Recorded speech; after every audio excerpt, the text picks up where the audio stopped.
intelektualnem nivoju resnično pravo vodilo in tudi integrirano vse, kar počnemo, oziroma za vse, kar se sploh na mojem področju, pa vidim, da tudi v okviru komisije prizadeva. Kaj pa to pomeni? To pomeni, da pojmo nazaj k temeljem Evrope. Prva je, da Evropska unija je prostor, kjer je mir. Drugo je, Evropska unija vzpostavlja Schengen, kar pomeni pretok blaga in ljudi. To je izjemna kvaliteta, ki se jo moramo še navaditi, ki jo moramo še vključiti v vse svoje načine obnašanja in delovanja. In na tem temelji naslednji korak. Zato je vizija Evropske unije enoten trg. Trg, kjer lahko manifestiramo izjemne sposobnosti različnosti, ki jo nosijo vsi narodi, ki so vključeni v Evropsko unijo. In kot vemo, živimo v dobi inovativnosti, v dobi kreacije in kreacija potrebuje za to, da nastane raznolikost. In zato je Evropa tako bogata. Evropa je svet v malem. Seveda se moramo tega še naučiti. Velikrat vidim, tudi ko sem bila sama v prejšnjih vlogah, malce nestrpnosti v smeri, zakaj ni to že vse danes. Zato verjamem, da Evropska unija bo v naslednjih letih še le pokazala v resnici svojo moč in tudi vse aktivnosti, ki jih zdaj počnemo za novo komisijo, so zelo močno usmerjene v povezovanje enotnega trga, v povezovanje in vzpostavljanje enotnih nivojev, v katerih se ljudje lahko aktivirajo, delujejo, kjer se lahko razvijajo novi posli, kjer se lahko odpirajo nova podjetja. In ravno ta moč tega prostora, ki ima visoko kvalificirano delovno silo, ki ima zelo šolane ljudi in ki je že dovolj zgodaj se predala viziji inovativnosti in kreacije, zdaj se ti rezultati včasih kažejo. Mene navdaja optimizem, kjerkoli, kamorkoli pridem, srečujem čudovite ljudi, srečujem izjemne projekte in ves čas samo spodbujam, povežite se. Kolege, vaše študente, poslovneže na Poljskem, povežite se z drugimi poslovneži in študenti v Evropski uniji, takrat bo šele zacvetela ta moč. Kolege v Latviji, enako, v Sloveniji, v Španiji in povsod je ta interes, povsod so odlični projekti in upam, da je to tisti duh, ki ga boste tudi vi vsi prepoznali z mano in bomo skupaj gradili to dinamično, v prihodnost usmerjeno Evropo, ki pa hkrati ne pozabi na osnovne civilizacijske načela. In verjetno bova v tem še kaj več. Zagotovo. Začela pa bova z mladimi, ampak še pred bi odprli prvo temo, se pravi aktualna problematika milijonov mladih. V Evropi bi vas, to pa seveda velja za tiste, ki so v dvorani Centra urbane kulture Kino Šiška, povabil k prvemu glasovanju, namreč osnovno sploh, ker glede na to, da so ti evropski dialogi za komisarje zelo pomembni, da slišijo tudi utrip evropskega prebivalstva. Seveda pa jih tudi zanima, koliko dobro udeleženci današnjega dne v Kinu Šiška poznate Evropsko unijo, vsaj kakor vi sami to ocenjujete. Imate glasovalne naprave tudi pri sebi, 30 sekund imate za odgovor na vprašanje, ali menite, da v Evropski uniji veste dovolj. Prva možnost da, druga možnost ne, tretja možnost ne vem.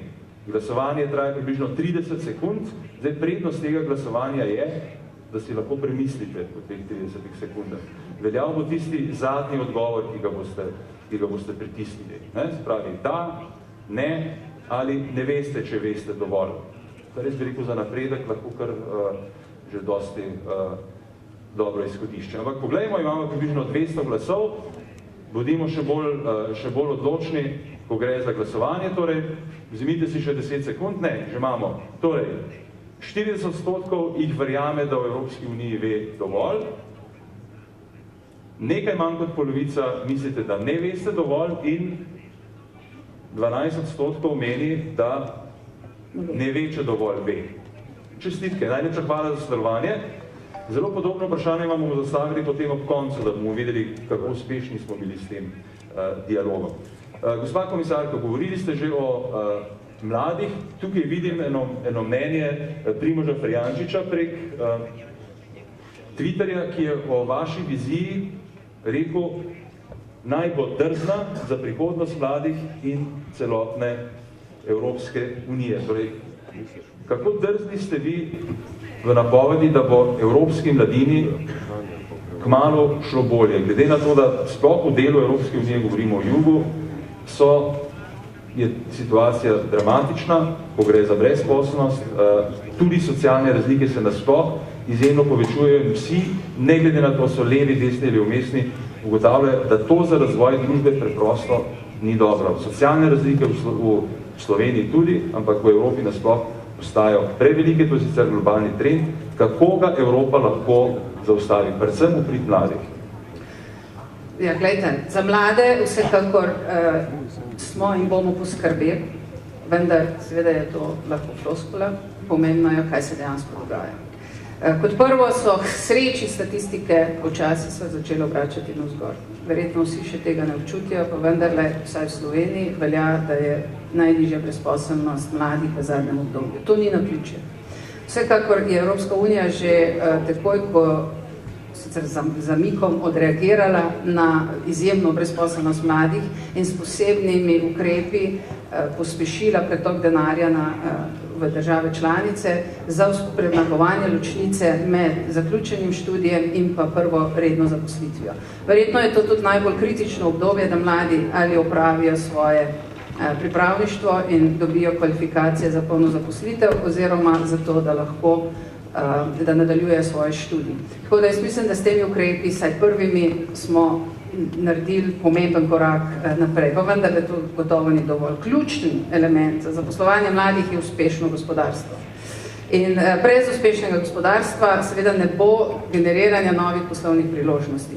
Na drugi strani, druga izjemno pomemben korak so investicije. Evropa mora zagnati svoje investicije in na tem področju v tem trenutku res veliko delamo. Če rečem samo za moje področje, na prometnem področju še nikoli ni bilo toliko investicijskega denarja kot zdaj, 26 milijard je namenjenih za uresničitev dogovorjenih evropskih koridorskih poti in enako verjamemo, da bo izjemno velik prispevek k dodatnim investicijam, tako imenovanim Junckerjev fond, 315 milijard evrov, ki bo namenjen na eni strani za infrastrukturo, na drugi strani pa za odpiranje oziroma mala podjetja in pa za raziskave in razvoj. Vendar to je prvič v zgodovini Evropske unije, da je ta denar se bo akumuliral iz privatnih investicij. Ampak se tudi, če vas lahko vprašam, koliko realno je sploh teh 315 milijard? Človek ima občutek, če seveda izhajamo iz slovenske situacije, da tukaj gre za neke vrste skupek želja. Ja, seveda, če se zdaj sešteje tam, pa tam, pa tam, pridemo na 315, ampak tukaj, ko ste rekli, gre za zasebne vlagatelje. Ali jih poznate? Kje so ti? Prvi odzivi so že zelo pozitivni. Zanimivo je, da so se kot prve odzvale države članice. Mi imamo že konkretne prispevke, nekaj milijard evrov strani Francije, strani Španije, strani Italije, strani Luksemburga, strani Nemčije. In seveda v tem primeru se bojo ti, ki prispevajo v ta zasebni fond, se bodo obnašali kot zasebni investitorji, kar pomeni, da bojo lahko sami izbrali projekte, v katere bodo vlagali denar. Zato je tako pomembno, da imamo vse tri elemente, ki so nujne za razvoj podjetništva in za razcvet investicij usklajene. Prvi so dobri projekti. Evropska unija je takoj že novembra lani, ko smo začeli z delom, začela z identifikacijo potencialnih projektov v državah članicah. Zdaj imamo že preko 1000. Vendar to ne pomeni, da so to prioritetni projekti. To so samo projekti, ki morda bodo zanimali investitorje. Torej, tukaj ne bo veljalo načelo, da ima ena država prednost pred drugo, ker gre za zasebni kapital. Na drugi strani pa je največji izziv regulativno okolje. Če države članice nimajo regulativnega okolja, v okviru katerega bi se te zasebne investicije lahko izvajale, potem seveda ne bojo mogle pritegniti investitorjev. In iz tega vidika je seveda zelo apeliramo na vse članice, da uredijo svoje regulativna okolja, zato da se bo lahko privatni kapital tam, kjer bodo one želele, seveda manifestiral. In tretje je seveda fond sam, se pravi projekti, regulativno okolje in pa fond sam. In moram reči, da se stvari dobro razvijajo, ker je to izjemno odprt dialog, zelo je zahtevne so ta pogajanja za oblikovanje, vendar zdaj smo že v fazi, ko se oblikujejo posebni organi in verjamemo, da bo ta fond še letos zaživel. Spravi, še letos, leta 2015. Tako. Dobro, vprašanje iz publike. Smo pri vprašanju, seveda, vprašanje, ki se navezujejo na probleme mladih. Mladi naj bi zelo neposredni, kje so? Tukaj je eno dekle v 4. vrsti.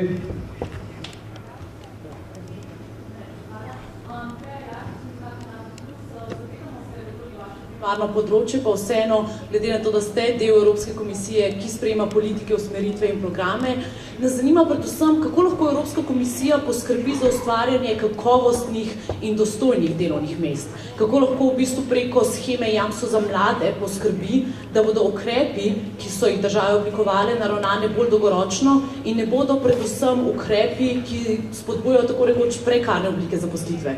Sej namreč mladi s prekarnimi oblikami ne moramo postati samostojni in to na dolgi rok ne reši položaja mladih in kako se lahko torej v bistvu nekako konča ta fleksibilnost trga delovne sile.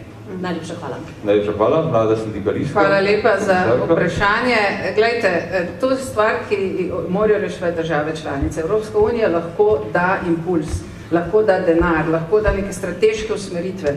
Vendar, če se to ne manifestira na nivoju držav članic, potem seveda smo tu nemočni. Tako da jaz apeliram res na vas mlade. Če nič drugega lahko meni vidite en model, ker meni je pred 6 meseci oziroma 8 meseci bilo dovolj. In namesto, da se pritožujem, sem se aktivirala. Zato danes tukaj stojim. Res, da nisem planirala, da bo to tako v takem vrtincu se zgodilo, pa vendarle je bil to glavni razlog, je, da enostavno mi stvari, ki so bile okrog mene, niso bile všeč več in jih nisem mogla več prenašati. In zato vas vabim, da tudi vi sami sebe aktivirate, imate moč in je dokaz, da se da, če se povežeš in če jasno začneš komunicirati, kaj želiš. In delajte pritiske v svojih državah, generirajte pobude, sistemi so naravnani, vendar ne funkcionirajo, funkcionirajo pa lahko samo, če so ljudje taki, kot ki lahko ta sistem potem tudi peljajo. In tle res vabim v teh zahtevnih situacij, v kateri smo, ki je sploh ne rečem kriza, ampak je rečem spremembe družbenih odnosov in družbenih razmerij. Mi živimo in vstopamo v neko novo civilizacijsko paradigmo, v kateri seveda bojo povsem drugačni odnosi, kot smo bili navajeni zadnjih 100 let. In s tem smo izvajani. Zato vas vabim, da vi uveljavite to, kar čute, da je prav, da se potegnete zase. Ne rečem, da je lahko. Absolutno ni lahko. Samo v trenutku, ko začneš delovati, se stvari začnejo spreminjati. Naslednje vprašanje na temo mladih.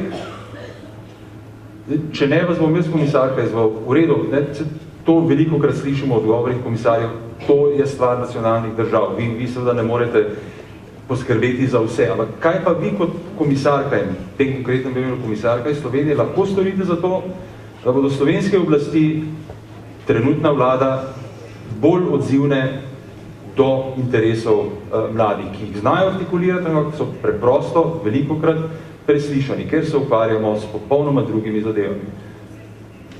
Kot prvo smo omogočili finančno sredstvo. To je začetek, vendar je to šele začetek. Kot drugo smo jasno pokazali smernice, v okviru katerih naj bi se mlade aktiviralo. Torej v obdobju, ko končajo šolanje oziroma iščejo prvo zaposlitev in to je tisto obdobje, ki so tudi najbolj ranljivi in ki zaradi še ne izkušenosti težko konkurirajo na trgu dela z ostalimi. In več kot to, da potem nadziramo in seveda zahtevamo, da se uresničujejo oziroma da se denar namensko uporablja, v resnici na tem področju ne moramo narediti.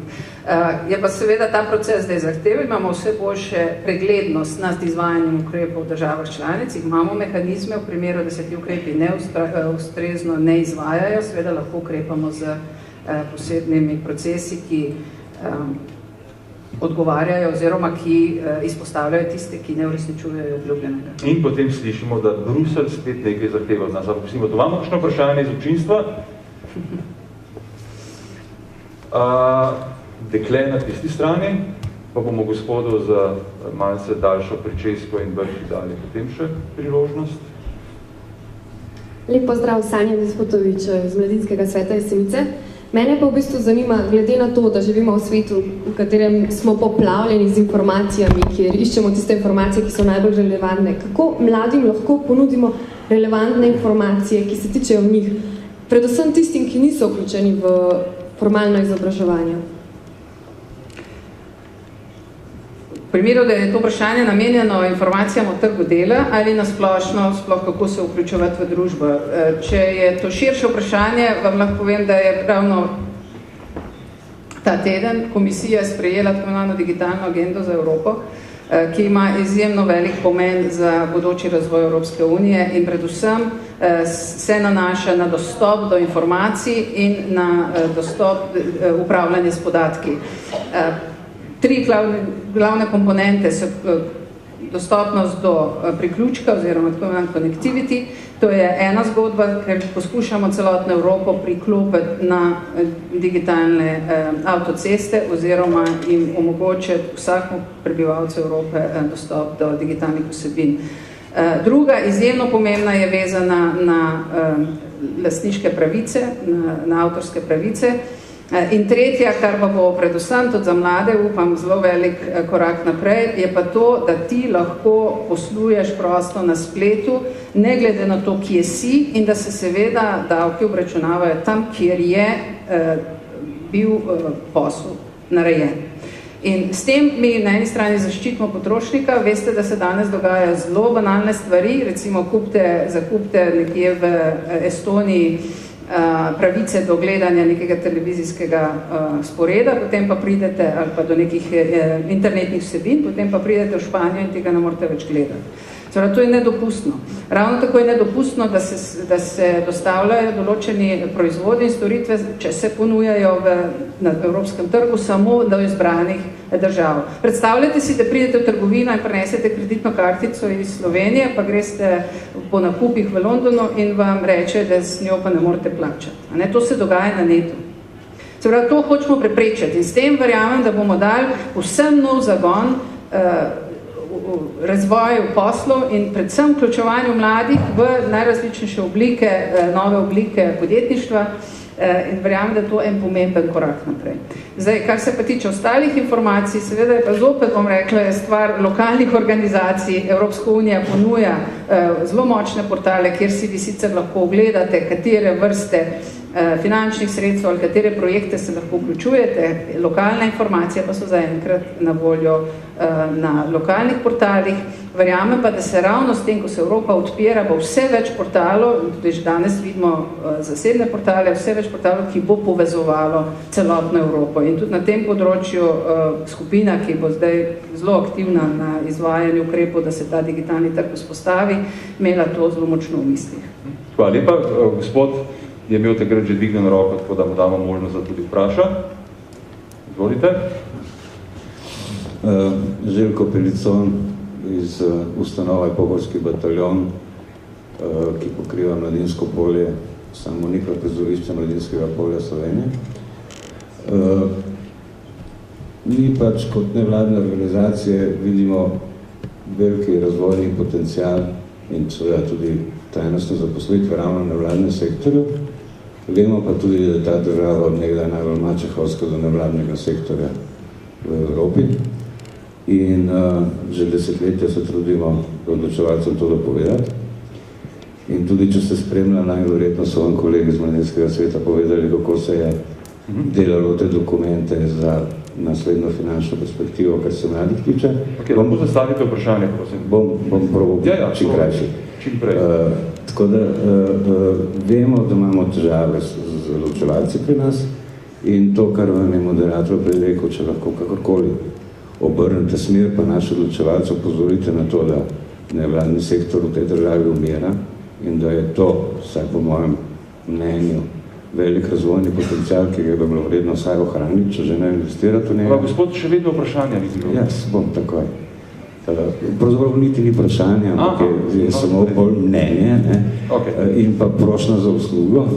V bistvu do komisarke, kot veste, se ta teden slišalo, da hiša Hospic zapira vrata, zato ker pač ni dovolj finančnih sredstev in glede na to, da gre za relativno skromna sredstva, glede na to, če gledamo, kako smo in kaj. Veliko časa pred vprašanja. To je precej neevropsko, bi rekel. Pravzaprav ste vi rekel, da lahko tudi mnenje izražamo, ne? Ja, ampak... In to je moja prošnja, ki bom tudi nehal. Skratka, mislim, da bi moral presvetli cesar v Bruslju zavrteti kakšen telefon in reči, da naj naši odločevalci zrihtajo to relativno skromna sredstva, tako in zdaj. Hvala.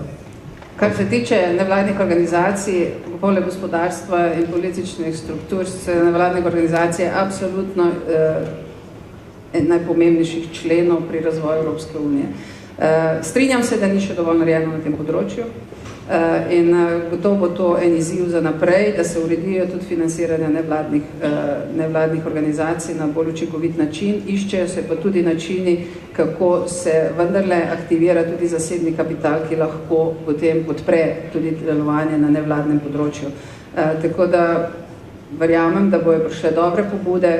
Hvala lepa za komentar. Jaz sem vas slišala, delujem zelo konstruktivno v smeri prepoznavanja nevladnega sektorja pri ustvarjanju dobrin Evropske unije, tako da bom še naprej vaš glas tudi na tem področju. Ja, hvala tudi za mnenje okrog hiše Hospic. Maja drobneje po internetu pa zastavila tukaj kratko vprašanje, potem bi se lahko kakšni zgledovali. Kje znotraj svojega področja vidite največje priložnosti za mlade? Zdaj mi je vprašanje pravo, torej lahko kar naslednjo uro govoriva samo o tem. Dobro, ne bi ravno uro, pa tukaj minuto si pa lahko ja, vsekakor. Ravno z digitalizacija je ena najbolj vznemirljivih delov mojega področja. Predstavljajte si, da zdaj v tem trenutku praktično ne more se noben mlad podjetnik vključiti v nobeno aktivno vlogo pri prometni politiki oziroma pri izvajanju nekih prometnih storitev. Vendar, s tem, ko smo že postavili in že delujemo v tej smeri, da vzpostavimo enoten digitalni nivo preko vseh transportnih oblik, tako cestnega, železniškega, pomorskega, rečnega in tudi aviacijskega, se bo vzpostavil nivo, kjer se bojo lahko začele razvijati storitve z dodano vrednostjo, digitalne storitve, različne aplikacije in za mene je to zelo vznemirljivo področje. Veste, da se tukaj tudi poraja največ priložnosti za zaposlovanje, predvsem pa za generiranje dodane vrednosti in res verjamem, da bojo mladi dobili s tem en dodaten zagon. Če me vprašate, bo to jutri, ne bo. Verjamem pa, da še časa mojega mandata vsaj na cestnem področju bomo šli v tej smeri. Vznemirljivost, ki jo v resnici dogaja v tem trenutku, je, da poskušamo najti način, kako razviti GSM za promet. Evropa je bila vodilna na tem področju, je vzpostavila enkraten protokol za to, da se je lahko vsa mobilna telefonija razvijala.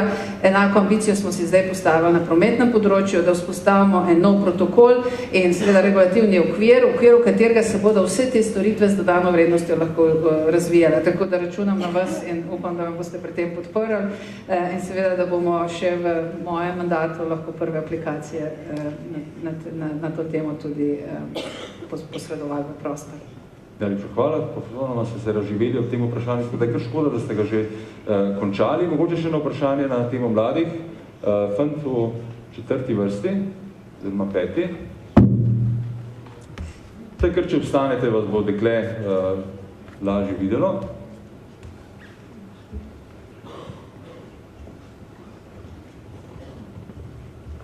Blaž iz Dijaške organizacije Slovenije. Glede na to, da omenjate pomembnost participacije mladih v družbi, me samo zanima, kakšen je vaš pogled na znižanje volilne pravice na 16 let. Hvala. Hvala. To je zelo dobro vprašanje, predvsem me zanima, kakšen je vaš pogled.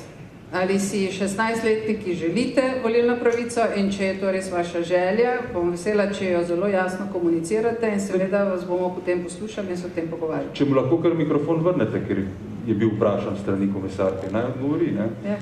Sicer pa imamo tukaj tudi prijatelje iz Avstrije, ki že konzumirajo volilno pravico pri 16 letih. Zanimivo bi slišati njihovo mnenje, kako so jo izkoristili.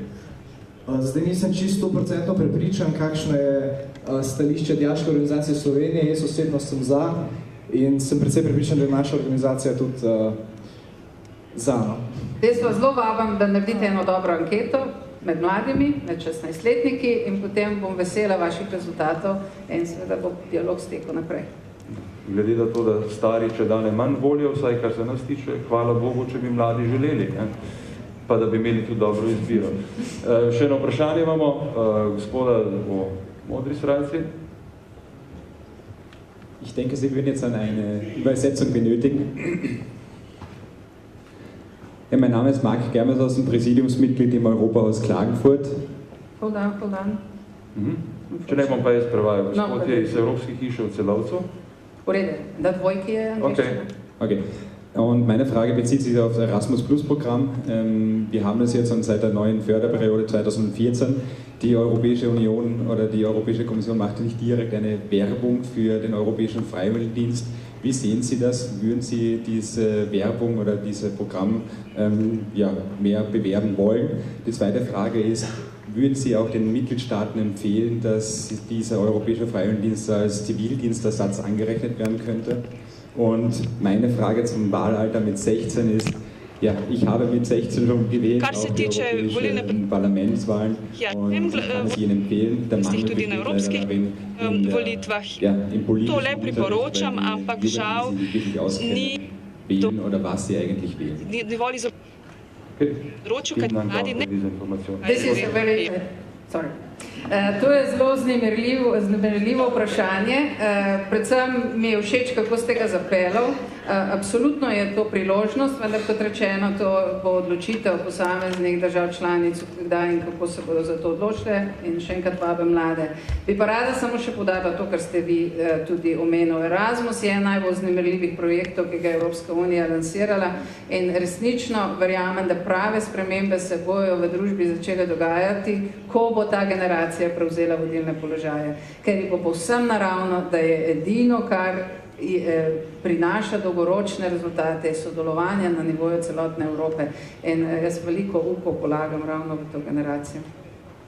Najlepša hvala. Zdaj, je še kakšno vprašanje na mlade? Tam je mladenič takole, ki ima zadnje vprašanje, potem pa gremo na promet. Hvala za besedo.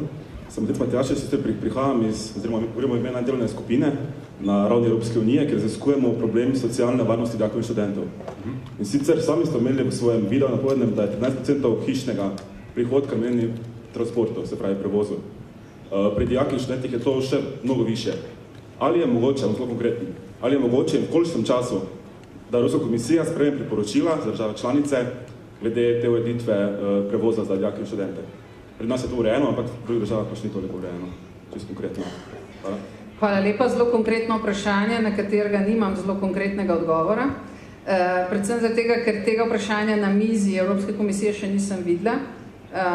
Bi pa tudi mene zanima odgovor, tako da bom vesela, če mi pošljete po elektronski pošti še enkrat to vprašanje, pa bomo na njega odgovorili, s tem se tudi meni razširi znanje. Hvala lepa za vprašanje. Okay. Najlepša hvala.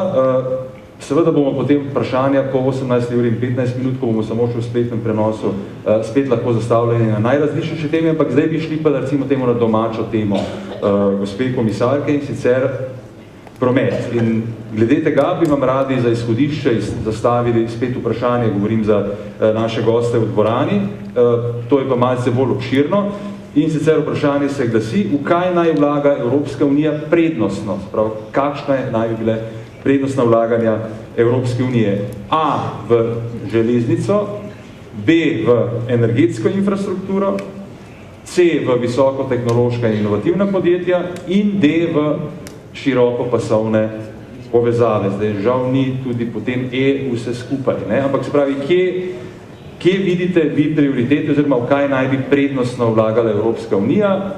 Imamo že več kot 100 odgovorov, še približno 10 sekund bomo sprejemali vaše odgovore. Kot rečeno, lahko si premislite, velja pa potem zadnji odgovor. V drugi nekaj več časa vam bomo dali, glede na to, da je vprašanje bolj zapleteno. Gospa komisarka, kako bi vi glasovali? V stilu evropske strategije za naslednjo obdobje prometne so železnice. Pa vam tudi razložim, zakaj, in posledično seveda s tem se zelo močno podpira tudi razvoj visokotehnoloških in inovativnih podjetij. Ampak, kot rečeno, počakava na odgovor. Komisarka bi se odločila za A, vi ste se pa večinsko odločili za, to bomo pa zdaj videli, 26% železnica, 23% energetska infrastruktura, zanimivo, 38% visokotehnološka in inovativna podjetja, 12% širokopasovne povezave. Vaš komentar mogoče tega? Absolutno. Gre pravzaprav za tudi različne vire financiranja, in če pogledamo zdaj promet, ugotovilo se je namreč že v času prejšnjega komisarja, mojega kolega komisarja Kalasa, da je železnica izjemno podhranjena. In glede na to, da si je Evropa postavila zelo visoke okoljske standarde in visoko dekarbonizacijo na splošno celotnega evropskega prostora, je bilo povsem naravno, da smo iskali odgovor v tem, da se poveča promet na železnicah in zmanjša na ostalih prometnih poteh, še zlasti na cestah. In zato je tudi ta tako imenovan projekt 9 evropskih koridorjev, ki ustvarja enoten evropski prostor, favorizira v tej finančni perspektivi razvoj železnic. Namreč želimo povezati z hitrimi železnicami, ki bodo dosegale minimalno hitrost 60 km celotni evropski prostor. Zdaj, če pa pogledamo ambicije kolegov na področju energetike, pa seveda največ sredstev namenjali energetski infrastrukturi in povezovanju evropskega prostora v enoten energetski prostor. Predvsem pa je to vznemirljivo tudi za nas, za promet, ker smo si, kot, če se spomnite na začetku, ko sem omenila, da je dekarbonizacija en ključnih usmeritev, veliko namenjamo tudi finančnih sredstev temu, da se seveda to dejansko uresniči tudi z alternativnimi viri energije in še posebej elektrifikacijo prometa. In tukaj vidimo tudi velik potencial. Kar se tiče visokotehnoloških inovativnih podjetij, pa posledično se v Evropi resnično dogaja en nov, saj na našem področju, nov tehnološki boom. Evropa je trenutno vodilna v svetu na področju aviacije, pa ne samo komercialnih avionov, ampak predvsem smo vodilni tudi v proizvodnji komercialnih dronov, oziroma remotely piloted aircraft, brezpilotnih letal, najlepša hvala. Enako kot tudi na področju malih letal. In ravno zaradi tega, da damo tej industriji še poseben zagon in hkrati vzpodbudimo, da tudi letalske družbe bolj smelo in bolj drzno postavijo svoje strategije, skupaj z našimi letališči postavljamo v letošnjem letu aviacijo na prvo mesto in tudi postavljamo prvič sploh v zgodovini Evropske unije strategijo aviacije, ki bo del nekega strateškega aviacijskega paketa in poleg strategije se pripravlja tudi revizija vse regulative, ki velja v Evropski uniji v smeri poenostavitve in predvsem v smeri gradnje od spodaj navzgor, kar pomeni, da za manj zahtevne stvari manj regulative, za bolj zahtevne stvari več regulative. Kakšno vprašanje morda takoj za komisarko v zvezi s prometom, da je ni nujno, da se nanaša seveda na Slovenijo. Ja, gospod, če lahko samo prijete tukaj v tretji vrsti, gospod je že malce nestrpen, tako da ja, evo. Zdaj, izvolite. Spoštovana gospa komisarka, dragi prijatelji Slovenije, cari amici italijani, liebe Freunde von Österreich, ja se zovem Marijan Baneli, akreditirani sam lobista u Brislu za promet iz Hrvatske i postavljam jedno konkretno pitanje, sveđe ovo što ste vi do sada govorili. Dakle, govori se o povezivanju, što je ključna stvar u Evropskoj uniji, a mi je danas posebno čast da smo mi na jednoj ovakvoj regionalnoj, ali prirodno povijesno regionalnoj povijesno regionalnom inventu. Konkretna stvar koja nas interesira iz Hrvatske je, mi smo u suradnji sa našim kolegama iz Austrije već par godina radimo na jednom projektu koji se zove, mi ga zovemo Krapinska pruga, naime taj projekt koji povezuje Zagreb preko Krapine, Pregarskog sa Mariborom. Radi se o projektu koji sa strane austrijskih kolega imao veliku podršku, a imao veliku podršku naših kolega iz Bavarske.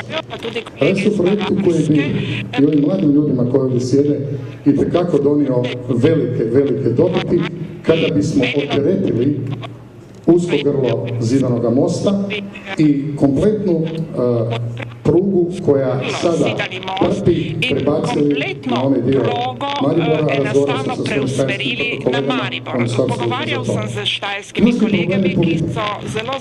Mi nažalost imamo takve političke strukture koje jednostavno nemaju konverzaciju i nemaju dijalog koji bi donio ono što ovi mladi traže, a to je posao, a to je perspektiva i to je budućnost.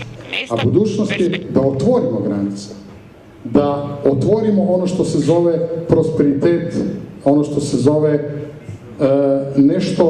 nešto što ćemo u budućnosti mi biti ponosni da smo napravili za naše generacije.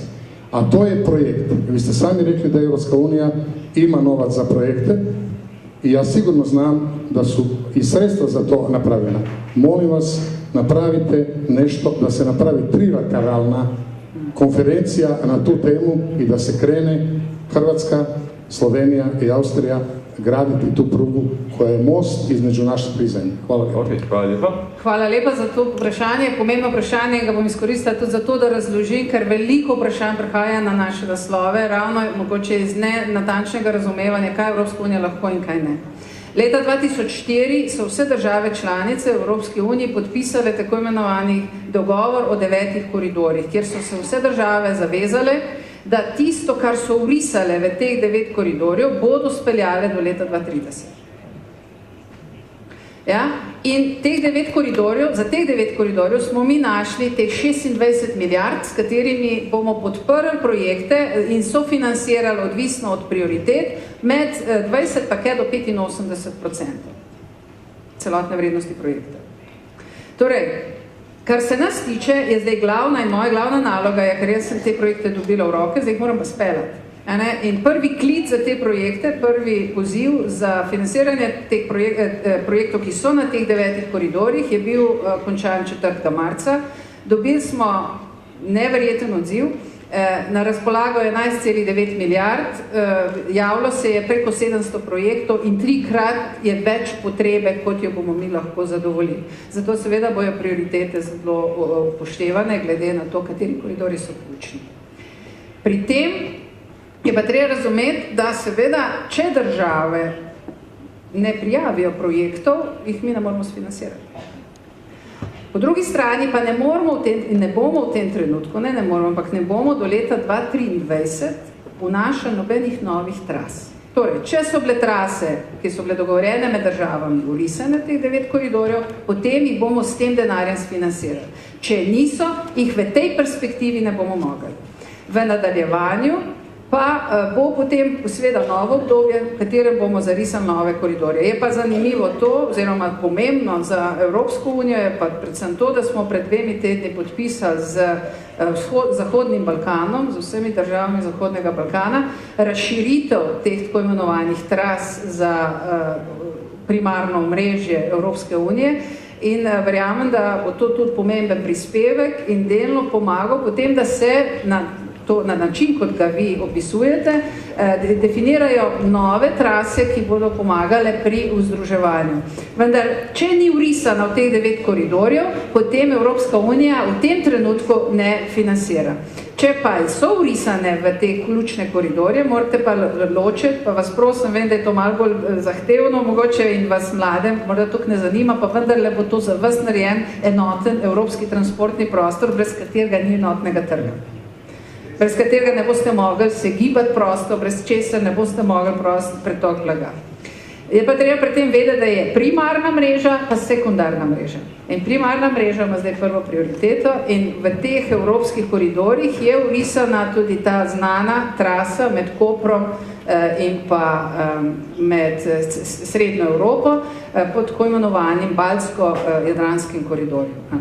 Tako da bo pa drugi klic, se pravi, to je zdaj bil prvi klic, drugi klic pričakujemo konc leta, v začetku naslednjega leta, kjer se bojo ponovno lahko projekti, ki se niso odzvali ali pa niso dobili odobritve za financiranje v prvem klicu, se bodo lahko ponovno prijavili, izboljšali svojo dokumentacijo in seveda ponovno kandidirali na razpoložljiv denar. Dobro, hvala. Naslednje vprašanje. Izvolite. V tretji vrsti. Hvala. Hvala. Zdravko Seres Vest in sem iz AOP, Združenja lastnikov letal in pilotov v Sloveniji. Glejte, gospa komisarka, mene zanima, kako vi mogoče vidite trenutno stanje evropskega letalstva, to je ena stvar, in kje v tem segmentu vidite možnosti, bom rekel, Slovenije za to. Drugo vprašanje, ki bi ga imel, torej, kako vidite vi mogoče stanje slovenskega nadzornega letalskega sistema trenutno in slovenskih, bom rekel, regulatorjev na tem področju.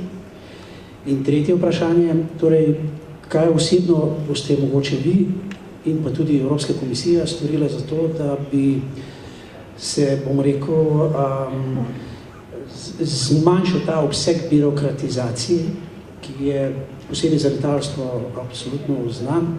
Namreč nikjer ne obstaja neki dokaz, da obstaja neka korelacija med velikim številom predpisov na eni strani in na drugi strani, da to zagotavlja varno letenje. Mi smo mnenja nasprotno, da prav veliko število predpisov lahko, če jih ljudje narobe razumejo, predstavlja velika tveganja za letenje.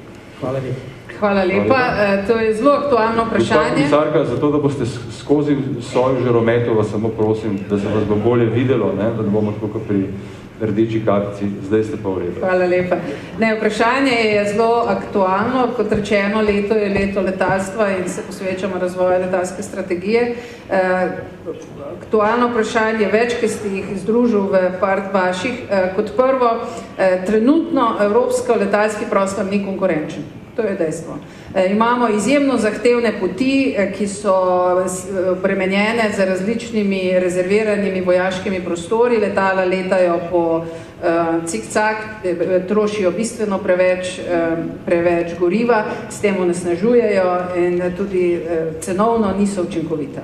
Tako da v toj smeri je že pripravljena regulativa, vendar moram povedati, da v tem trenutku, na žalost, na področju letalstva zaenkrat ne moramo nič narediti. To pa zaradi tudi načina delovanja Evropske unije, ker ne dobimo zaradi nerešenega problema v Gibraltarju, med Španijo in Veliko Britanijo, ki je diplomatskega značaja, mi z ničemer na področju letalstva ne moramo iti naprej, ker ne dobimo potrdila sveta oziroma mandatov v svetu. Zato tudi ne moramo sklepati bilateralnih dogovorov čez atlantskimi državami.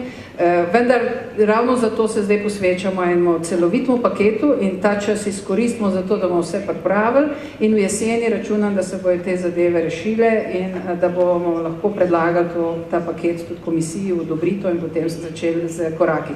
Omenili ste zelo pomembno ravno to, kar je tudi eno od glavnih trenutnih nalog Evropske unije, to je tako imenovan refit program, kar pomeni, da moramo pregledati vso regulativo in trenutno delamo to zelo pospešeno ravno na letalstvu in predlagati spremembe, ki so pomembne, ravno s tem razlogom, da bi poenostavili tam, kjer lahko poenostavimo. Vendar moram pa reči, v letalstvu varnost je na prvem mestu in tle ne delamo kompromisov.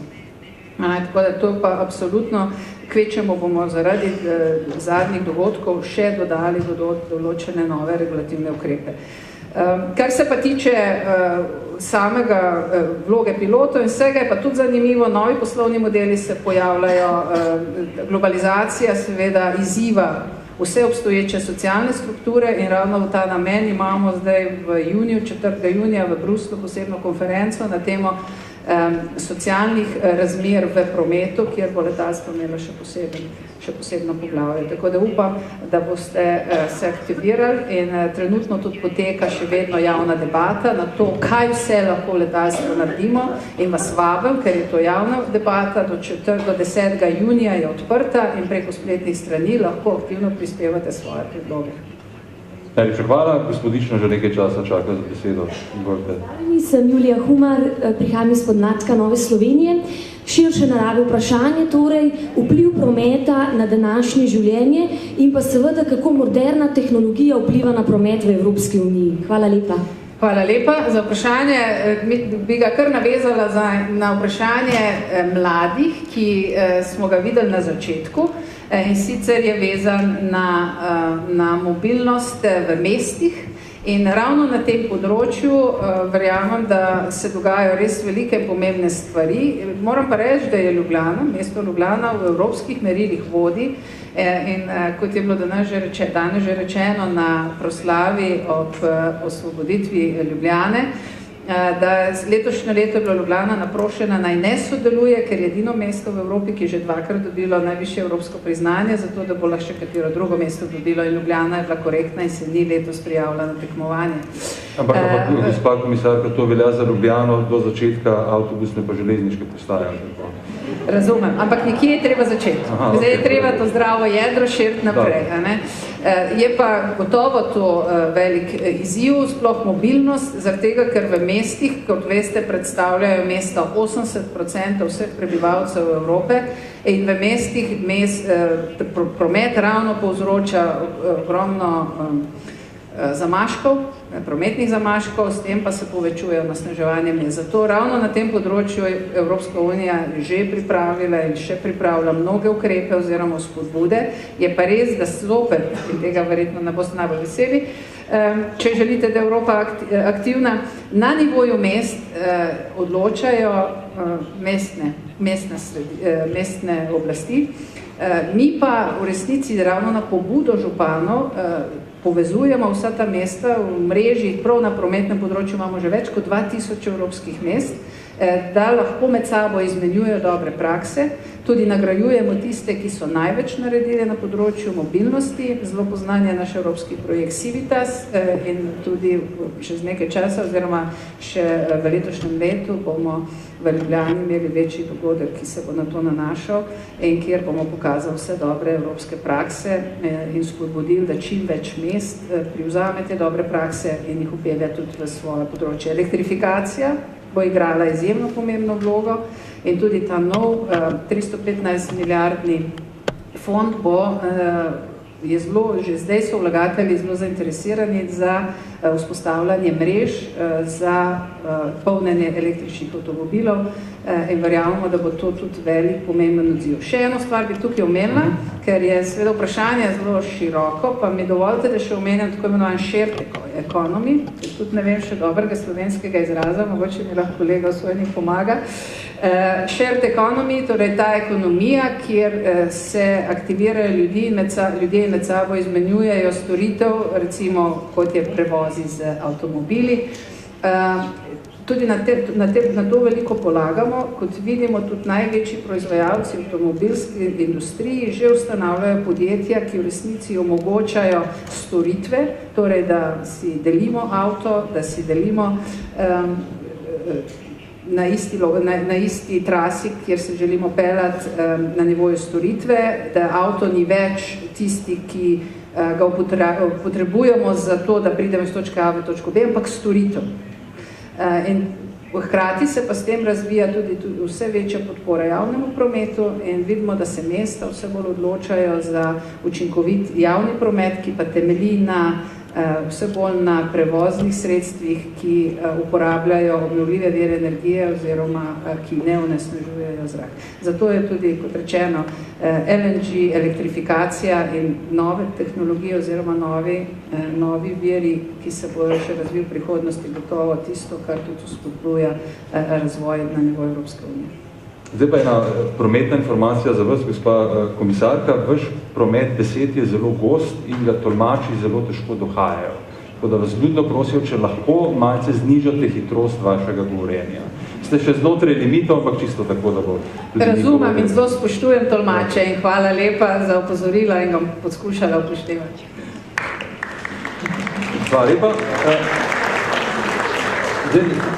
Naslednjo možnost vprašanja si bom vzel sam zdaj, ko govorite o prioritetah, ko govorite o, recimo temu, digitalnem povezovanju Evrope, govorimo tudi o energetski uniji. Vse to je seveda povezano v nek kompleks prihodnosti, kjer se bo seveda veliko prometa dogajalo po sodobnih železnicah, vsaj upamo, po zraku z brezpilotnimi letali. Vse to se bo krmililo prek spleta oziroma to, kakor ga zdaj razumemo, napajalo se bo iz različnih energetskih virov.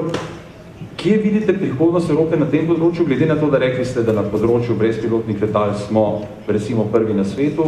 V komercialnih. V komercialnih, ne? Na drugih področjih pa zelo očitno zaostajamo. Recimo, ne, imamo v Evropi tudi silne boje z različnimi monopolnimi ponudniki, konkretno imenoval Google, kjer se dogajajo stvari, ki so seveda zelo pomembne za prihodnost. Google konkretno recimo razvija svoje avtomobile, razvija krmiljenje avtomobilov. Kako je Evropa pripravljena na soočenje s temi novimi tehnološkimi in tudi pravnimi izzivi? Seveda to je značilnost sodobnega časa. Te vsi izzivi, ki ste jih naštevali, so tudi rezultat današnjega, včerajšnjega dne. In zaradi tega se zdaj šele učimo in odzivamo. Kot veste, Evropska unija že sprožila proces, o katerem pač ne bi želela več kot toliko govoriti, ker je trenutno smo v aktivni vlogi in ne bi želela vplivati kakorkoli s svojimi izjavami na ta proces. Ampak kar teži Evropska unija, da veljajo pravila jasna tako v digitalnem kot v nedigitalnem svetu, v smislu trgovanja, v smislu transparentnosti, v smislu uporabe podatkov in ravno zaradi tega seveda bomo videli vse več tudi posegov v tovrstne monopolne, kot jih vi imenujete, položaje, predvsem, da ne bo prihajalo do izkoriščanja in preferenčnih vlog zaradi pozicije. Kako pa vidite tehnološke možnosti Evrope na tem področju? Kako tekmovati z, recimo, centri odličnosti in pa hkrati tudi moči, recimo v Silicijevi dolini Združenih držav Amerike, ki jo vi odlično poznate, in seveda novimi centri, ki se porajajo recimo v Indiji, na Kitajskem? Dejstvo je, da tukaj ne gre za tekmo. Tukaj gre za to, da Evropa razvije sebi avtentičen digitalni prostor, ki upošteva evropske vrednote, ki upošteva evropska merila in ki seveda predvsem skrbi za evropskega potrošnika.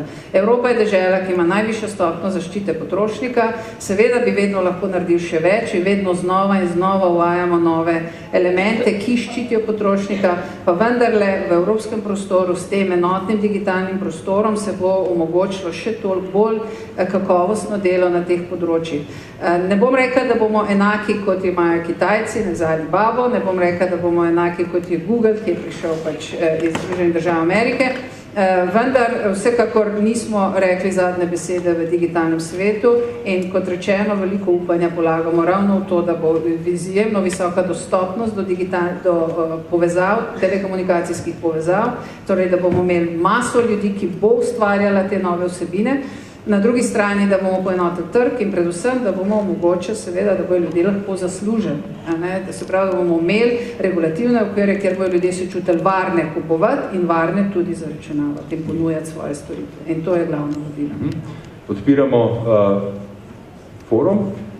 Lahko povem, Hrvaška je, pogovarjal sem se tam z ministrom, mislim, da je bil za turizem, če se ne motam, mi je omenil, da imajo sicer to situacijo rešeno tam tako, da invalidi v njihovi državi dobijo ABC tablico in se lahko seveda brezplačno vozijo, ampak na turiste v bistvu pozabljajo tukaj. Tako da tukaj mislim, da bi morala Evropska komisija zadevo sistemsko rešiti tako, da bi bila dostopna v bistvu vsema. Ker drugače se bom nočem biti nesrama, ampak sem vprašal, zakaj bi pa moral plačevati neko storitev, če pa ni dostopna v taki meri, kot bi ta morala biti. Hvala.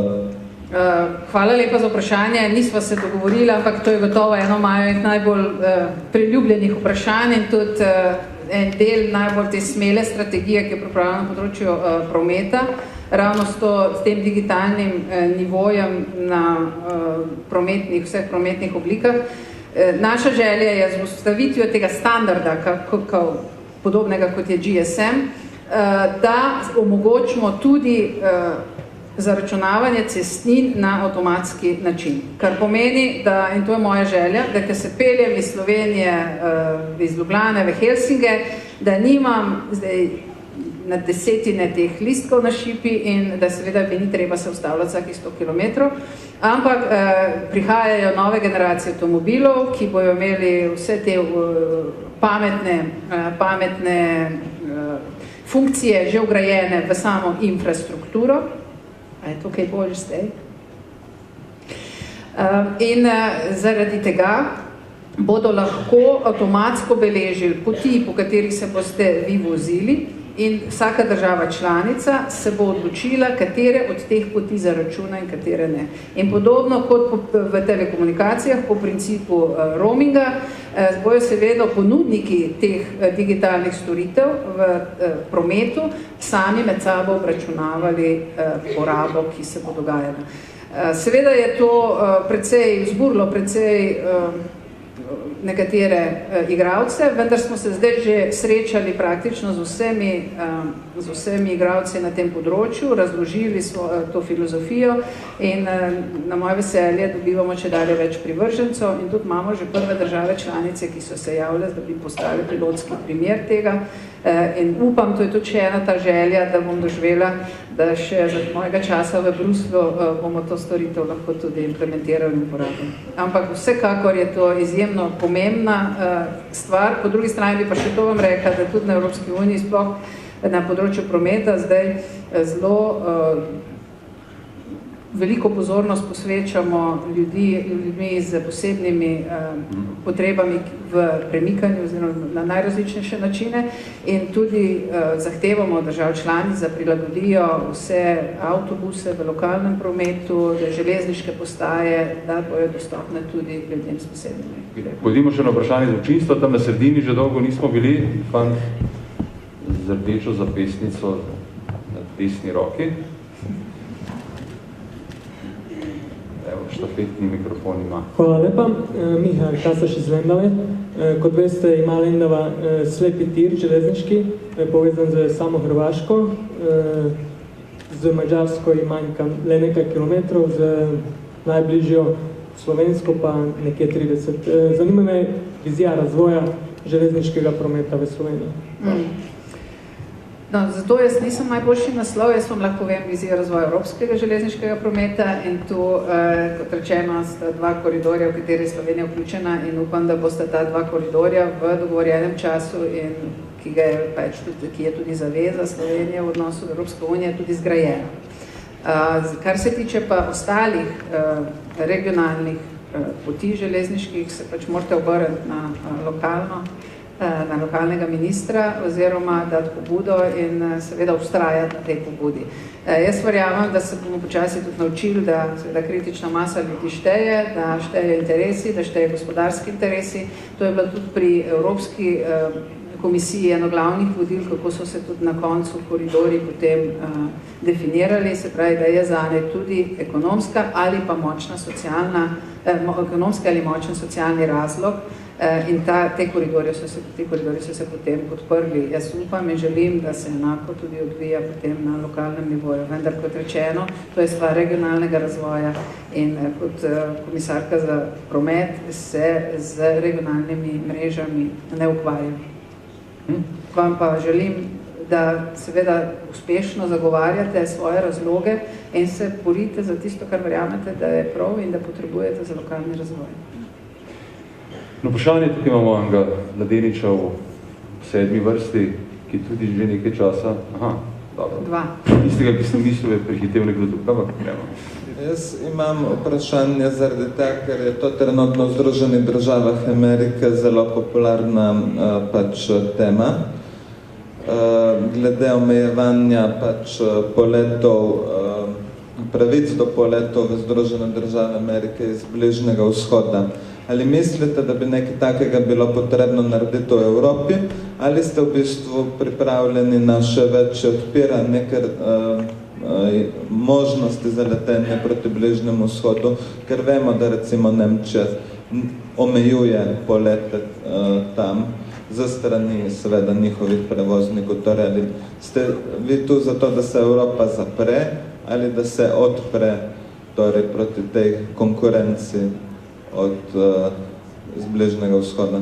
V letalstvu obstajajo tako imenovani bilateralni dogovori, na osnovi katerih se države dogovorijo, kako in na kakšen način bojo dovoljevale dostop do svojih letališč oziroma do svojih regij.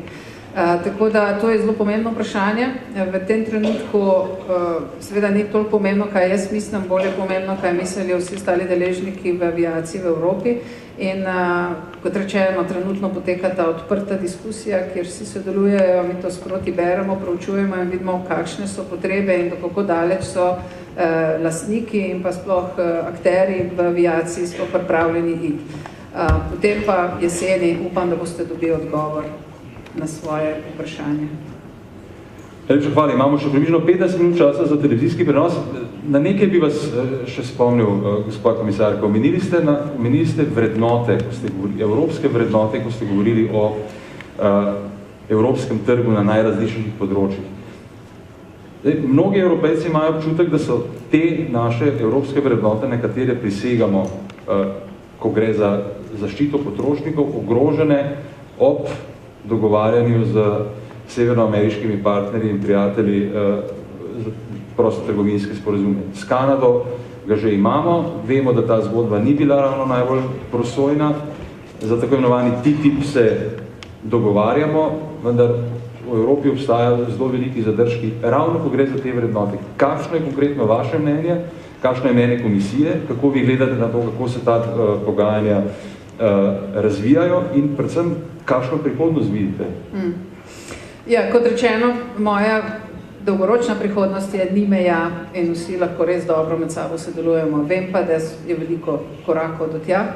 Kar se tiče TTIP-a, to je eno najbolj transparentnih pogajanj, ki jih je kdajkoli kdorkoli vodil na nivoju Evropske unije. Najbolj transparentnih ali netransparentnih? Najbolj transparentnih. In dejansko karkoli želite v zvezi s tem videti, je objavljeno na spletu. Vsi dokumenti, to je zaveza komisije, ki jo je dala na začetku svojega mandata, da moramo objavljati vse dokumente iz vseh pogajanj, nič ne sme biti skrito. Tako da jaz vas vabim, jaz slišim mnogo razlag, kaj se s tem TTIP-om dogaja. Osebno verjamem, da je veliko izhaja komentarjev tudi iz nepoznavanja. Še enkrat, nič ni še odločeno v zvezi s TTIP-om. Vse je v stvari pogajanj. In ko se dva pogajata, pomeni, da smo na enakovrednih pozicijah. In moramo vedeti, kaj je tisto in seveda glasovi štejejo. Jaz vas vabim, da nam poveste, kaj je tisto, kar vas skrbi. Jaz vas vabim, da poveste, kaj je tisto, česar absolutno nočete. Jaz vam pa lahko povem, kaj vidim, da bo dobro. Da bi bilo dobro. Da bi bilo dobro. Imeti nek tak sporazum pomeni, da imaš bistveno večji trg. Vsi iz gospodarstva vemo, da večji trg pomeni, da imaš ti manjše stroške lahko na enoto, torej ekonomija volumna in obsega prevladujejo. In to je pozitivna stvar, ki jo jaz osebno vidim. Druga pozitivna stvar, ki jo vidim, je, da v okviru tovrstnih pogajanj se mi lahko spogajamo za regulativne okvire, kjer se mali podjetniki prvič čutijo varne. Trenutno mali podjetnik ni zaščiten in v resnici je težko kot malemu podjetniku poslovati na tujino.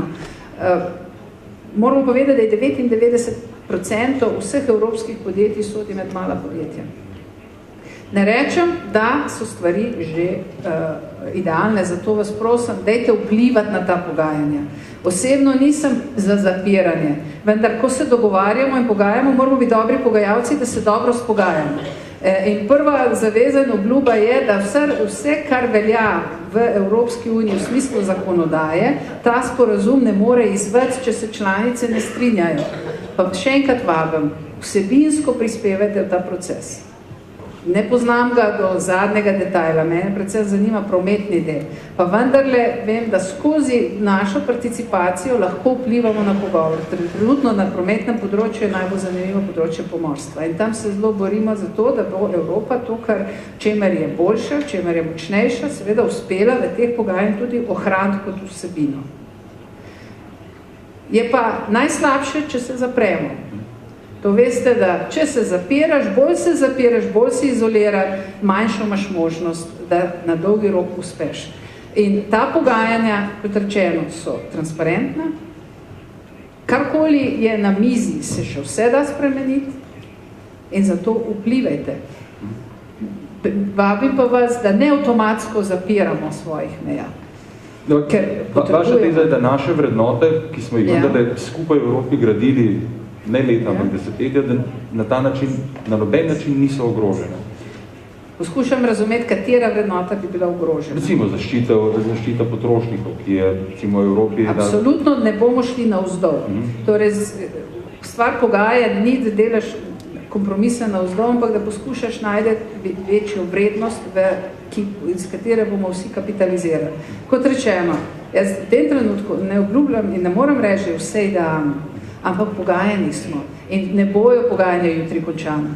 Ta pogajanja se bodo vlekla še leta in zato je čas, da se aktiviramo in da vplivamo na ta pogajanja. Hkrati pa večji bo trg, ki bo prost in bo dovoljeval pretok blaga in ljudi, Večji vpliv bomo potem imeli tudi v smislu standardizacije, v smislu pretoka znanja, novih idej in generiranja poslovnih priložnosti. Jaz seveda gledam z idealističnimi očmi, ker verjamem, da je seveda priložnosti treba oblikovati. Vendar ne smemo pa pozabiti, da smo mi aktivni del tega procesa in dajmo vplivati na ta pogajanja, ne jih avtomatsko zapreti. Povejmo, kaj nam ni všeč, povejmo, kaj želimo, da je vključeno, česa nas je strah, zato da dobimo pojasnila. In če ne bojo pojasnila dobra, potem se lahko začnemo tudi mi pogajati, pa boriti za tisto, kar verjamemo, da je prav. Avtomatsko nekaj znegirati zaradi tega, ker pač nas je strah, pa nas samo zapira in nas dela še manjše. In kot Evropska komisarka in predstavnica Evropske komisije lahko vplivate tudi na članice, ki seveda sodelujejo v teh pogajanjih, da so tudi napram svojim državljanom bolj transparentne. Kar recimo v Sloveniji včasih zelo pogrešamo, če sem blag. Poskušajmo nekaj spremeniti tudi na tem področju. Mladenič v rdeči majici v četrti vrsti dolgo časa dvigal Mladenka, mislim, da je. Mladenka, se pravičujem. Hvala. I need translation too. I'm Sarah from Germany.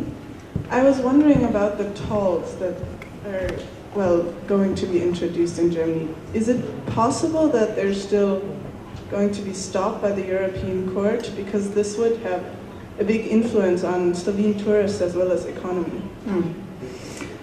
As you might have heard today, kot ste verjetno morda slišali, danes je Bundestag potrdil zakon in zdaj imamo samo še korak do tega, da ga podpiše predsednik. Ko je zakon potrjen, podpisan strani predsednika, takrat lahko Evropska komisija na tem področju odreagira. Mi smo pripravljeni, pogledali bomo zelo podrobno zadnjo verzijo, ki jo bo predsednik podpisal in naša glavna skrb bo, da je zakon usklajen z Evropsko pogodbo, kar pomeni, da je nediskriminatoren in da ima ustrezne proporcije v smislu vinjet, ki jih nemško ministrstvo predlaga. Nekaj bi pa rada v tem trenutku tudi poudarila. Evropa je za to, da se zaračunava cestnina, zaradi tega, ker rabimo vire za investiranje v infrastrukturo in za vzdrževanje. Se pravi, mi to podpiramo. Vendar, ko se te stvari predstavijo, morajo biti usklajene z evropsko zakonodajo in evropsko pogodbo. V primeru, da prihaja do te kršitve, mi v samem procesu ne moremo intervenirati, lahko pa vedno potem pogledamo zadnjo verzijo zakona in takrat lahko tudi se aktiviramo in v primeru, da bo ta zakon kršil te postavke, potem bomo seveda tudi odločno ukrepali. Podobno se je zgodilo tudi s Slovenijo in takrat je Slovenija morala prilagoditi potem svoje vinjete, da so ustrezale evropskemu zakonu. Hkrati pa še enkrat, osebno se pa zelo prizadevam za to digitalno rešitev, ki bi pa potem poenostavila in v celotnem evropskem prostoru res ponudila enotno rešitev, tako da mi kot vozniki tega ne bi niti fizično občutili, razen seveda to, da bi potem plačali tiste ceste, za katere bi države članice se odločile, da jih zaračunavajo. Spravi, imamo pametne telefone, imeli pametne avtomobile, pametne plačilne kartice, kaj nam manjka še pametni vozniki. To je največji problem, pa seveda vozniki, ki bodo lahko kaj plačali. Dobro, glede na to, da se čas za naš neposredni televizijski prenos počasi izteka, bi vam zastavil še eno vprašanje z Twitterja, ki je zelo zanimivo. Borod Cink ga zastavlja, glede na to, da ste govorili o vaši viziji in recimo temu idealu, kot ga vidite. Kakšno je pa vaše mnenje glede poglabljanja Evropske unije, predvsem v smislu večje federalizacije Evropske zveze? Je Evropska zveza, pravi zvezne države Evrope, prihodnost, ki jo vi vidite na političnem področju? V tem trenutku to ni predmet diskusije. Meni je glavni cilj enoten evropski trg v tem trenutku in mislim, da se moramo osredotočiti na vse tisto, kar pospešuje gospodarstvo, kar omogoča ljudem hitrejše gibanje, kar omogoča ljudem povezovanje, soustvarjanje. Ali bo kdaj tudi taka ideja prišla na mizo in se bomo o njej resno pogovarjali, je seveda čista špekulacija. V tem trenutku odrečeno, Evropa potrebuje enoten trg, potrebuje gospodarski zagon in čim boljšo vpetost vseh virov znanja in seveda industrijske moči za to, da se lahko ustrezno pozicionira na globalnem trgu. Evropa v tem trenutku ni več tisti, ki bi diktiral globalno politiko. Evropa v tem trenutku je tista, ki mora pokazati nove oblike sodelovanja, soustvarjanja in se na ta način uspešno potem povezati tudi z drugimi novimi silami, ki se na globalni sceni razvijajo in ki prihajajo do veljave. Najlepša hvala, gospa komisarka. Še en kompliment s Twitterja vam lahko predstavim, da najlepše pri dialogu je, da se komisarka ves čas približuje publiki, zdaj dobro je, da ne preveč, ker je tukaj rob, ne. Dober občutek, da si iskreno očitno prizadevate slišati državljane. En aplavz tudi.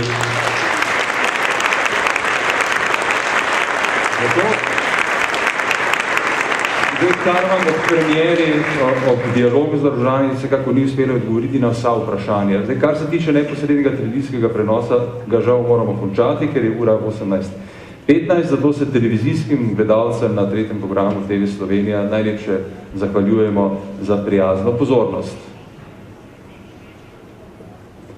No, mi pa naš neposredni prenos zdaj nadaljujemo na spletu multimedijskega centra RTV Slovenija, kjer bomo pa še izkoristili, da odgovorite na kakšno vprašanje in začnimo kar spet z občinstvom. Tamle je en fant v modri majici. Hvala lepa. Sem sicer Kajan Peran, bom rekel kar aktivni študent evropskih študij.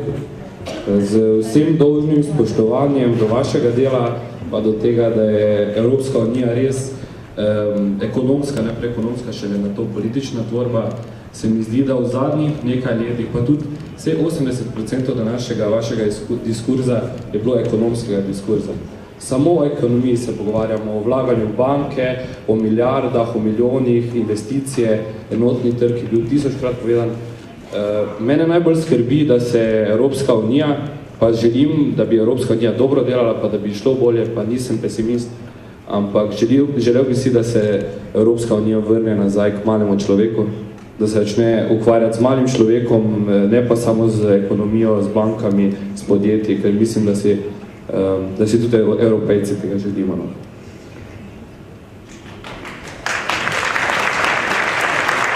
Zdaj se pridružujem aplauzu, tisto mali človek lahko mirno spustite, da se vrne k človeku. Ravno to sem želela podariti. Za mene ni malih ljudi. Smo ljudje in osebno v teh 6 mesecih, odkar delujem kot evropska komisarka, nisem imela niti za sekundo občutka, da ne bi bilo to skozi na mizi in da ne bi o tem ves čas razmišljal. Saj na mojem področju promet povezuje ljudi in če mi ne bomo uspeli ljudi med sabo povezati, potem se ljudje ne bojo mogli aktivirati in o tem verjetno vi govorite. Edini način, da si ustvarjamo blaginjo, je, da se aktiviramo in da skupaj to poskušamo narediti. Vendar, glede na to, da je svet tako lačen novih prijemov, novih pogledov, novih razmišljanj, se moramo zato čim bolj povezovati z drugimi po celi Evropi. In to je ta lepota. Jaz v svojem kabinetu imam 4 različne narode, različno razmišljamo, govorijo se različni jeziki, ustvarjamo neko novo esperanto, ki nastaja v mešanici teh jezikov in moram reči, da je to izjemna izkušnja. Zato, ker vidiš, da seveda, ko prideš iz nekega okolja in misliš, da si najbolj pameten in da itak vidiš vse probleme tega sveta, potem pa te nekdo sooči s povsem drugačnimi vidiki in šele v tej dinamiki se potem rojevajo prave rešitve. In jaz imam v tem upanje. Upanje imam v tem, da se bo španski kmet povezal s slovenskim kmetom in z nemškim kmetom in bosta skupaj ugotovila, kaj je tisto dobro za Evropo. Da se bo nekdo, ki ustvarja na umetni inteligenciji v Sloveniji, povezal z nekom, ki ustvarja na Irskem in z nekom, ki je na Finskem in bo nastala povsem nova rešitev, ki bo podprla tudi evropske vrednote. Mi moramo začeti ustvarjati poslovne modele, socialne modele, ki seveda so v koraku sodobno družbo, hkrati pa seveda vključujejo evropske vrednote. In tukaj nas 28 komisarjev ne more samih nič narediti. Mi tukaj rabimo vas. In rabimo vašo participacijo in kot rečeno, digitalna tehnologija in digitalna orodja nam bojo tukaj veliko pomagala in že zdaj se mnogo učimo oziroma dobivamo številna dobra vprašanja, gledamo po teh kanalih. Tako da prosim, dajte se aktivirati. Postanite ponosen državljan Evrope, ker si to zaslužimo, hkrati pa ne pozabiti gojiti svojo kulturno zavest, ki hrani v resnici jezik in kultura, sta tista, ki nam dajo svojsten način razmišljanja, s katerim potem vstopamo v take integracije. In to je tisto, kar nas dela tako zelo enkratni Evropejci. Gospa komisarka, prej smo imeli eno vprašanje na Twitterju, ki je govorilo nekaj druge, oziroma spraševalo zelo konkretno. Zdaj, kako se še bolje povezati, nanašalo se pa na promet, ne? Če pa so recimo širokopasovne povezave, ki omogočajo ravno komunikacijo, ne? Pa znotraj Evrope še vedno tako slabe. Kako se lahko nek španski in slovenski kmet povežeta, če nimate dostopa recimo do širokopasovnega interneta? Ravno zato, to je nova digitalna agenda, ki bo zahtevala oziroma ki bo omogočala dostop vsem državljanom do digitalnih vsebin in seveda s tem priključek do digitalnih omrežij. Ne bo se zgodilo čez noč. Kljub samo moramo vedeti, da je milijone in milijone in milijone ljudi. Evropa v tem trenutku, kljub vsem težavam, ki jih imamo, je najbolj varen, najbolj razvit prostor na tem svetu. So izjeme, ki seveda grejo eno v drugo smer, vendar evropski prostor je v tem trenutku najbolj dinamičen, najbolj varen prostor. Mnogo težav ima, ampak skupaj bomo rešili, samo če bomo želeli, če bomo se aktivno povezali, pa začeli te probleme skupaj reševati, ker sami se pa ne bodo. Vas tako konkretno vprašam, glede na to, da to seveda zadeva vse nas, ki smo tukaj, imamo tudi prijatelje iz Italije, konec koncev Avstrije, vidimo recimo, kaj se vsak dan dogaja v Sredozemlju. Kako vi kot komisarka gledate na to dramo, ki je neposredno povezana ne samo, ampak tudi s politiko držav Evropske unije in pa na vse zadnje seveda tudi evropskih inštitucij in vi ste del njih? Ne, to je izjemna tragedija, to je preizkus naše civilizacijske zavesti. In zaradi tega to ni stvar, v kateri bi se lahko odločil v eni sekundi, ampak zahteva en resen poseg v način in odnos, ki ga ima Evropska unija do tovrstnih situacij. In naslednji teden v sredo sprejemamo kot posledica 10 točk, ki jih je svet že sprejel pred 10 dnevi v Bruslu, zdaj sprejema tudi komisija akcijski načrt v naslednjo sredo za odzive, prvič kratkoročne odzive, ki naj bi odgovorili na te izjemno dramatične situacije v Sredozemskem morju in pa predvsem, kar je ključno, dolgoročni odziv, to je tako imenovana migracijska politika, ki se bo osredotočila na legalno migracijo, ilegalno migracijo in pa na kriminal na spletu. In upam, da bojo države članice podprle, mislim, da bomo malce bolj napredni ali pa celo predlagali bistveno večje korake, kot bi mogoče kakšna članica želela videti. Vendarle apeliram na vse, da se pridružijo tem poskusom Evropske unije, da vendarle aktivno začne sodelovati v reševanju tovrstnih problemov in da se kot Evropska unija pripravi, da je lahko vedno v stanju, da na to hitro odreagira, ne da rabi potem nekaj mesecev, da se vse skupaj zorganizira. To so resni izzivi, na to se moramo resno pripraviti in enako seveda potem tudi to aktivno vlogo odigrati. Eden izmed problemov je seveda tudi, da mogoče Evropa ni dovolj aktivna ali pa ni dovolj smiselno aktivna pri razvijanju gospodarskih dejavnosti na teh kriznih področjih. Je mogoče, da se boste recimo ob koncu vašega mandata usklajevali tudi o prometnih vprašanjih, ki zadevajo recimo sever Afrike pa podsaharsko Afriko? No, to ne bo treba čakati na konc mojega mandata. Ne, pred 3 tedni smo imeli na obisku Afriško unijo torej podobno kot Evropska unija, obstaja tudi Afriška unija in so prišli komisarji Afriške unije na pogovor in seveda ti pogovori že tečejo. Afriška unija se v tem trenutku zelo zgleduje po konceptu teh evropskih koridorjev in mi jim dajemo veliko tehnične pomoči, da tudi za Afriko na podoben način zarišejo prometne poti. Hkrati pa predvsem na področju aviacije, tudi oni želijo izboljšati situacijo, predvsem za svojimi lokalnimi prevozniki in tudi tukaj jim je Evropa ponuda tehnično pomoč, tako da upam, da bojo prvi rezultati še za časa maja. No, bomo videli. Gremo še en krog vprašanj iz občinstva. Gospod v prekrasni rdeči kravati v drugi vrsti, da ne bodo samo rdeče zapestnice. Hvala lijepo. Evo, jedno pitanje iz Hrvatske, iz Rijeke i to sa lokalne razine. Ja se nadam da će biti zanimljivo i ostalim sudionicima.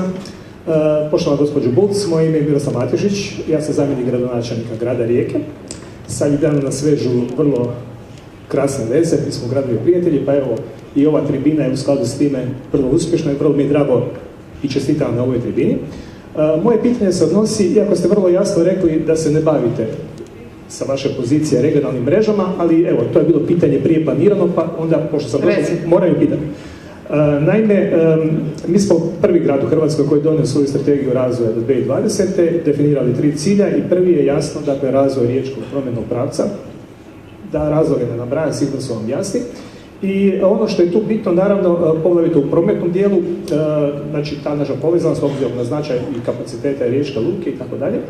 Sada, obzirom da je naravno to prije svega i državni projekt i projekt ministarstva, odnosno Hrvatskih željeznica, mene zanima što se tiče dinamike i oni 26 milijardi koje su osigurali do 2030. Mi našu strategiju baziramo 2013-2020.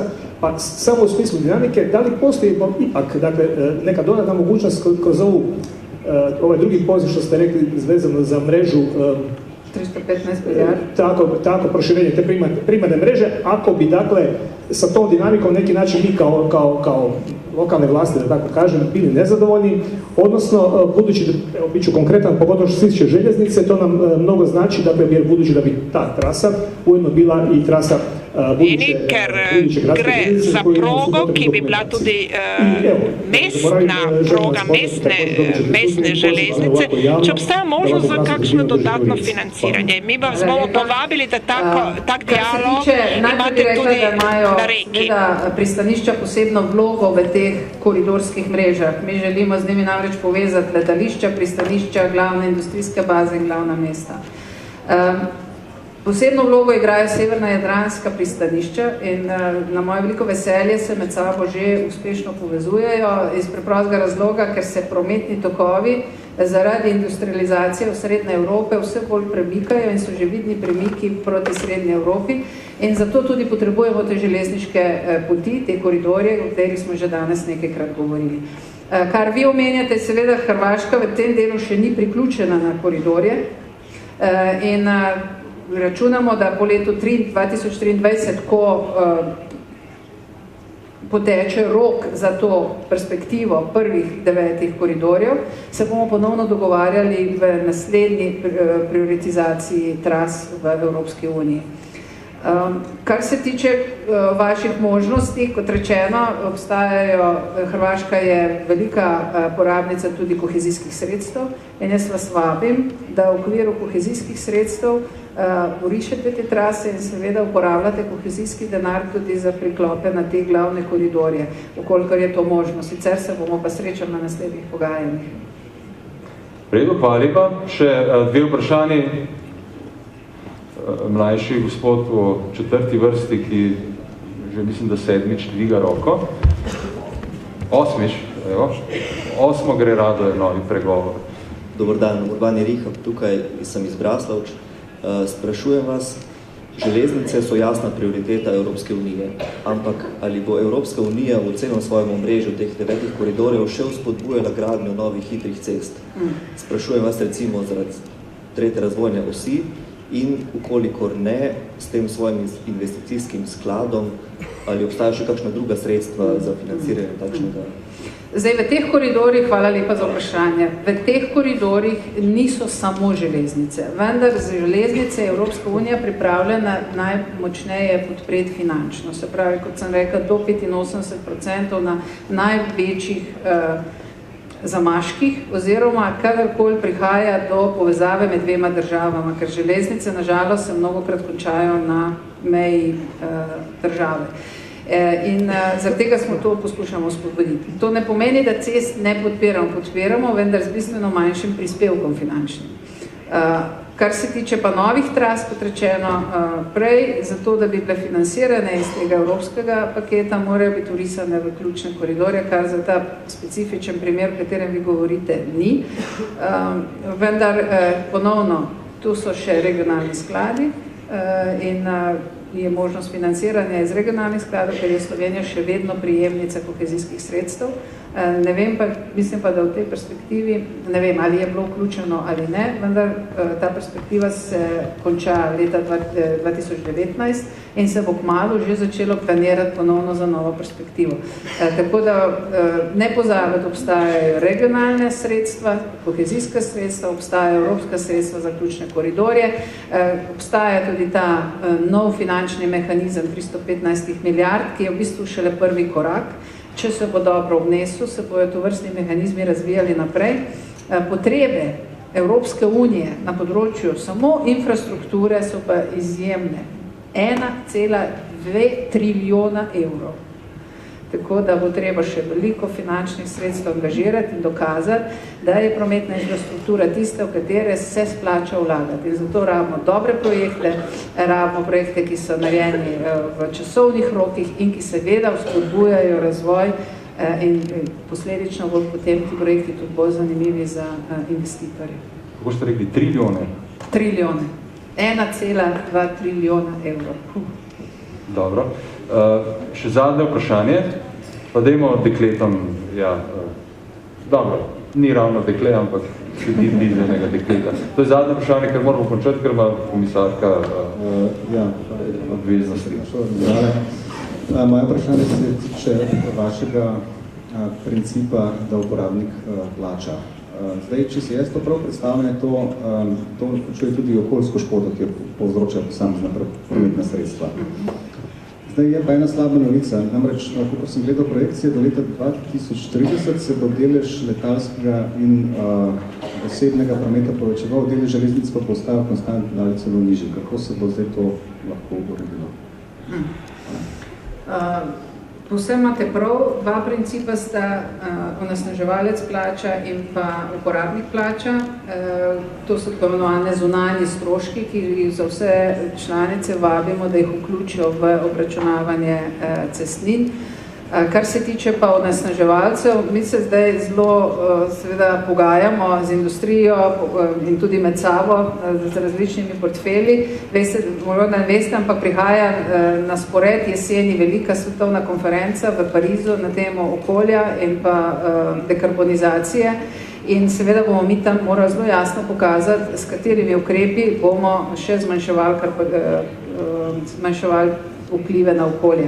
Zelo pomembno pa pri tem bo, da potegnemo seveda tudi druge kontinente, ker sama Evropa v globalnem smislu, če je edina, ki vleče te korake, seveda ne bo mogla dosežati želenih globalnih efektov.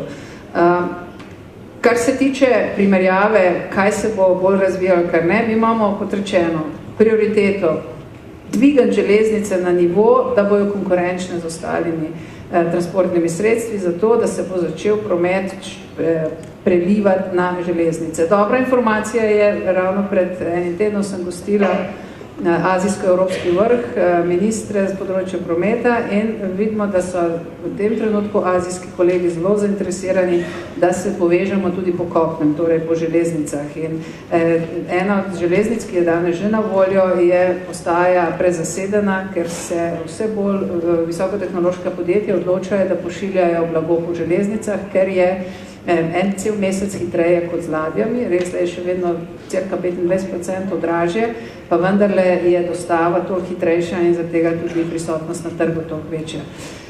Verjamemo v ta koncept, delamo naprej, planiramo z azijskimi kolegi, kako pripeljati tako imenovano svileno pot čim bližje evropskim koridorjem. Na drugi strani pa industrija zelo pospešeno razvija nove tehnologije. Recimo v pomorstvu se eden glavnih sprememb je v samih motorjih in v uporabu tako imenovanih LNG virov energetskih, kar znižuje njihov vtis. V aviaciji pričakujemo zelo velike spremembe v naslednjih 10-15 letih. Vse bolj se govori o hibridnih tehnologijah, ki so se zelo dobro obnesle v avtomobilski industriji. Tako da jaz osebno verjamem, da nam bo tehnologija zelo prišla nasproti. Potem druga stvar je management, upravljanje prometa. Kot sem že prej dejala, imamo zelo čudne poti, ki po nepotrebnem povzročajo dodatne izpuste. In po tretji strani seveda z dobrim upravljanjem, prioritizacijami posameznimi oblikami prometa in tukaj iščemo zdaj rešitev. Dokončno naš predlog za naslednje obdobje pa poznan jeseni. Gospa komisarka, zdaj nočem biti vsiljiv, ampak vaš vlak bo kmalu odpeljal.